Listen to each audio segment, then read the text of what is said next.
Hi, I'm Randy Robison. This is Life Today TV. If you've heard of women of faith, you have probably heard Marilyn Meberg. She's the author of a new book called Constantly Craving, inspired by a singer, sort of. We'll ask her about that. And she is here with me tonight. Thank you for sitting down with me. Oh, I'm delighted. You have a good reputation, you know. Because nobody knows who I am. Well, of course I do. I've known you for a long time. You have, yes. Yes, thank you.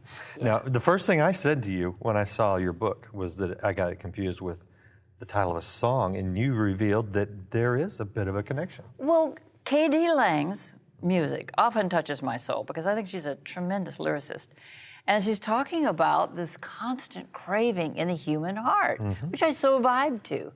And I was writing about it at the time, that everybody has this itch, this craving for yet the next thing. Maybe I need a new car, maybe I need a baby, maybe I need a puppy, maybe I need a whatever. And so I was writing about it, and I heard her singing this song, and she was turning it really into just the soul song of deep need humanly. So I wanted to call it Constant Craving based on her song, her piece of music, and that wouldn't be quite fair. So we just added the ly. Fair enough. Now, it's interesting because she is not a Christian singer, so anybody Christian in the audience, don't go to your Christian station and put that in. But she is soulish. She is definitely, but she's expressing something I think that is common for humans. Absolutely. And I think that we fill it in the wrong place a lot of times, but a lot of times we don't know what we're craving. You don't know. That's what the book is about. You think, what is this itch? What is this desire? I was on my way to Houston last week, and I heard that they had great fudge at this place, and I don't know if I can talk about that, but it's a place, Buc-ee's. And I had no idea that it had such great fudge. I've seen the billboards. I mean, well, I hadn't even done that, except the woman driving me said, you got to go in there. My word. Okay, so here's where craving comes in. I had been having sort of a craving for fudge, and I hadn't had fudge since Christmas. And I went in there, and there was a woman who recognized me from Women of Faith, and we chatted a bit, and I was standing by the fudge. I said, oh, look, there's the fudge I've been hearing about. She quickly bought me a wonderfully sweet and massive amount of fudge.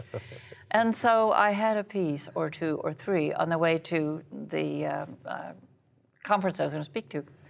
And it was fabulous. Every single morsel in my mouth resonated to this fudge. And then maybe 30 minutes later, it was gone. Yeah, the satisfaction. Yes, the memory was there, but the satisfaction wasn't there. And so I said to myself, well, I've got more. That's the human heart, more. It's good at the time, but I need just a little bit more.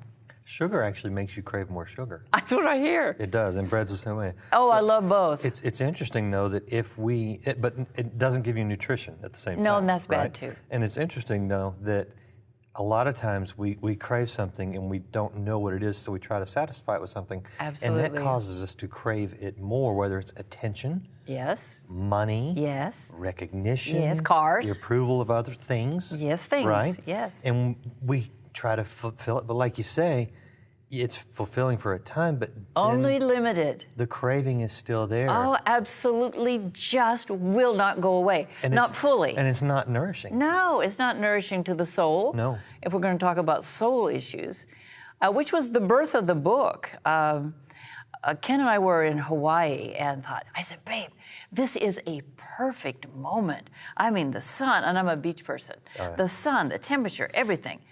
And then I realized I had this little teeny tiny headache, which I sometimes get if I fly too much. But that's the only thing that was wrong. There's always a little something off, even with the very thing that we think we want so badly. There's a little something off, like I had a headache on a perfect day in Hawaii. That is what's wrong with life on this earth. It's never quite right. There's a little something off. Why?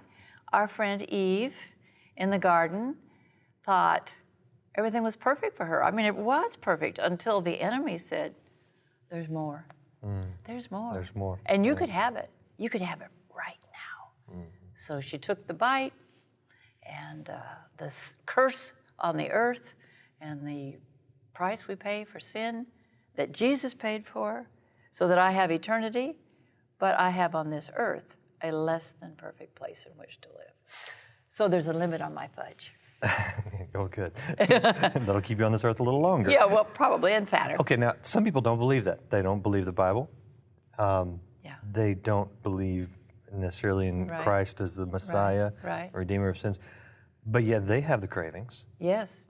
How do you explain to them that craving you have that you keep trying to fulfill in all these other ways? You mean as a believer?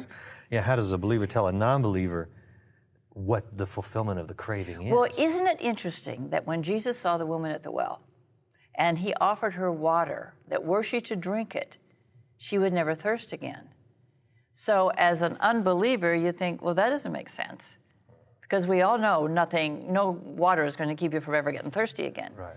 And he's talking about this earth, of course. You have the anticipation of a place where you will never thirst, because you'll be in heaven with the author of all fulfillment, God himself. So when he offered her the water, he said, you drink this water and you'll never thirst again. It was for this earth in terms of salvation through him, but ultimately fulfillment with him in heaven. So the unbeliever who says, oh, yeah, but yeah, well, I do have a craving. Yeah. I guess that was put there because I didn't have the right mother or father. Right. Now that came in the Garden of Eden when sin entered the world because of disobedience, and Jesus entered the world to obey the will of the Father, which is to pay the price for sin. So he died on the cross, and I am the winner of that one. We also have a craving, I think, for good things. Oh, sure. You know? Isn't that exciting? I love it that on this earth there is so much beauty and so much fulfillment, limited, but so much beauty, so much fulfillment, so much that draws me to the Creator just for what he's done. But one day, we will have a continuation of all those things beautiful on this earth in a state of perfection, which is heaven. I can't wait. I love it here, but it's going to even be better there, and I'm not going to lose anything having been here. We have a debate going on in this country about several different issues, and I don't want to get caught up in any single issue. But why not? Let's get caught up. They have to do a lot with cravings. Yeah. I want to be able to fulfill my need for whatever in this way, and I should have the right to fulfill it in any way that I want. My way is just as good as your way. Yeah. There is no better way or best way. Yeah. But yet Christianity is about saying there is not just a better way, there is a singular best way. Yeah. So what do you do we're about a little that? at odds. We're a little at odds with some of the prevailing thinking of fulfilling those cravings. Big time at odds, because Jesus is the one who said, I am the way, the truth, and the life. No one comes to the Father but through me. And people say, that is narrow-minded. Yeah. I think there are many ways to God. And you can think that, but I have to find my source of truth. And my source is this Jesus, who came to earth for the express purpose of dying for sin.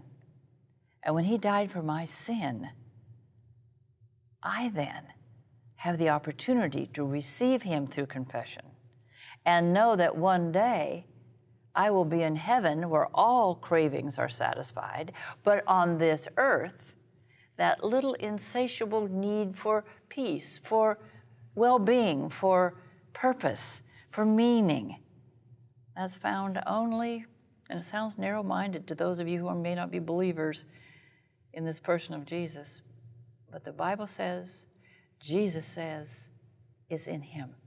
He is the way. He's the one who will satisfy the cravings ultimately. Now, for me, as a believer, since I was 5, so you know how that was at least 400 years, my cravings are limited to things like fudge and maybe a fast car. But the big things, like knowing who I belong to, the Son of God, that's huge, and it's life-altering. I know you're emphasizing the ultimate fulfillment of these cravings in heaven. and for eternity. But I would dare say that Christ's prayer of thy kingdom come, Yes. thy will be done on earth as it Yes. is in heaven, means Yes. that we can have fulfillment for many and maybe all, Absolutely. but at least many of those cravings. But there's a Right now on timeline. Earth. There's a beginning and a middle and an end. And at some point when I'm beginning to feel and experience the craving satisfaction, I will either get tired or get a headache or something will distract me because it doesn't have continuity on this earth. I get continuity unending. Uninterrupted, sure. Exactly. Sure. There are things that test it anyway. Exactly. That will test our peace. That's right. Will test it, yeah. And make it go away. It's something as simple as maybe the weather's wrong. I have gotten so sick of the weather here the last But that doesn't wreck your sense of peace. Well, it alters my sense of well-being if I can't get outside. Yeah, yeah. Yeah, no, my deepest peace source is my faith. It truly is. Yeah. But my humanity is very real, noisy. Yeah. And it thinks, dang, dong, are we going to have another sleet and rain and snow and... And the heat, because you're in Texas. Well, yes, I am in That'll come. Texas, and so then I can wait and say ding dong later on, some months from now. Interesting. Great topic and something I think that resonates in all of us. So if you have not picked up a copy of Marilyn's book, do check it out. You have a website, marilynmeberg.com. Yes, at AOL.com. Is that a website? I'm That's an email technologically. address. That's And okay. don't give out Do your I have a email address. website? I think you do, Marilyn. I tell you what. I think I do. I think that's what it is. I have people who help me with things because I'm not real bright. Good. Sweet, but not We'll help you smart. right here. Okay. Right there is her website on the screen. Oh. Check it out. Check her out. And check out Marilyn when she's on Life Today at lifetoday.org. Thank you again for sitting down. You're always fun. You are fun, and thank you. And I love everything this ministry does, so thank you for letting me be